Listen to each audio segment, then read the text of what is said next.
Hi developers, welcome back. When you start using Next.js, there is a lot of misconceptions that you can fall into. Today we'll take a look at the common mistakes that a lot of Next.js developers make, especially during the first use of Next.js. So let's start with the first one. A lot of developers think that if they don't put user client at the top of the file, then the component will certainly render on the server. And this is not true. Because if you put user client at the top of the page file, then the page will be a client page, and that results into all the components of the page being a client component. So you don't need to put user client on each child component. Instead, you can just put user client at the top of the page file, and all the components will be a client component. And if you put user client at the top of the layout file, then all the inner pages will be a client pages, even if you don't put user client into those pages. Let's say that you want to fetch some API and you want to display that data in a server rendered page. One approach to do that is to build an API that fetches that API from the server. And here on the API, you may want to put a secret key, for example the API key, and then you want to return the data in a response, and then you have to fetch that API that you just built in a server rendered page, and then you can display the data in that page.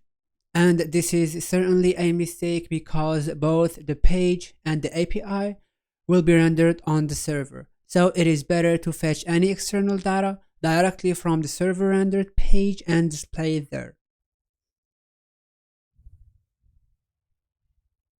If you are using client components, you can use this approach of building an API that fetches the data, but in our case, both the page and the API will render on the server, so it is better to fetch any external data such as an API or a database directly inside the server rendered page. Let's say that you want to use a package or a library that needs to be rendered on the client. For example, Material UI or React Query. A lot of developers make the mistake of calling the provider inside the layout file and then declaring use client at the top of the layout file. But this is a huge mistake because this results in our entire app renders on the client as we discussed before. And we don't want that. Instead, we want to take advantage of server-side rendering in Next.js. The solution of that is to create a new file. Let's call it providers. And inside this file, we want to call all the providers that we need in our app. And now let's declare use client at the top of the file because these providers needs to be rendered on the client. And now all we have to do is to wrap our Next.js app inside that provider that we just built. So now our Next.js app will be rendered on the server. I know this might be a little confusing, especially for the developers who just started with Next.js, but you will get used to it by time. So all you have to remember is that the children of a client component can be a server component, but the children of a client file cannot be a server component. A lot of Next.js developers think that if they put user client at the top of the page, then the page will act exactly as a React.js page. So they think that if we put user client at the top of the layout file, then our Next.js app will act exactly as a React.js app. But this is not true because in Next.js, all the pages will be rendered on the server because they sent to the client. So regardless of whether you put user client at the top of the page or not, this page will certainly render on the server because before the code is sent to the client.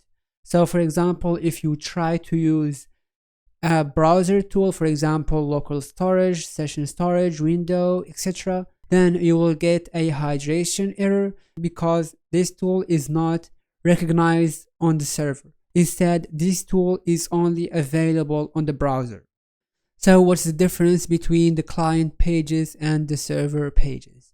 Well, the client pages will be rendered on the server, and then when the user visits the page, the server will send the virtual DOM of the page, which is not HTML. Instead, it is a JavaScript object that represents the UI of the page. So then this virtual DOM will be rendered on the browser. The advantages of using client pages is that we can use all of the React hooks. In the server pages, when the user visits the page, the server will not send the virtual DOM. Instead, it will send the HTML of the page, and that will increase the performance of the page. The cons of using server pages is that we cannot use any React hook or any browser tool. In React.js applications, the pages will not be pre-rendered on the server. Instead, the virtual DOM will be sent directly to the client. So the key difference between a Next.js client page and a React.js page is that a Next.js client page will be pre-rendered on the server, and a React.js page will not be pre-rendered on the server. So this is for today's video. Let me know in the comments below if you want me to do a second part of Next.js misconceptions and mistakes, and see you in the next video.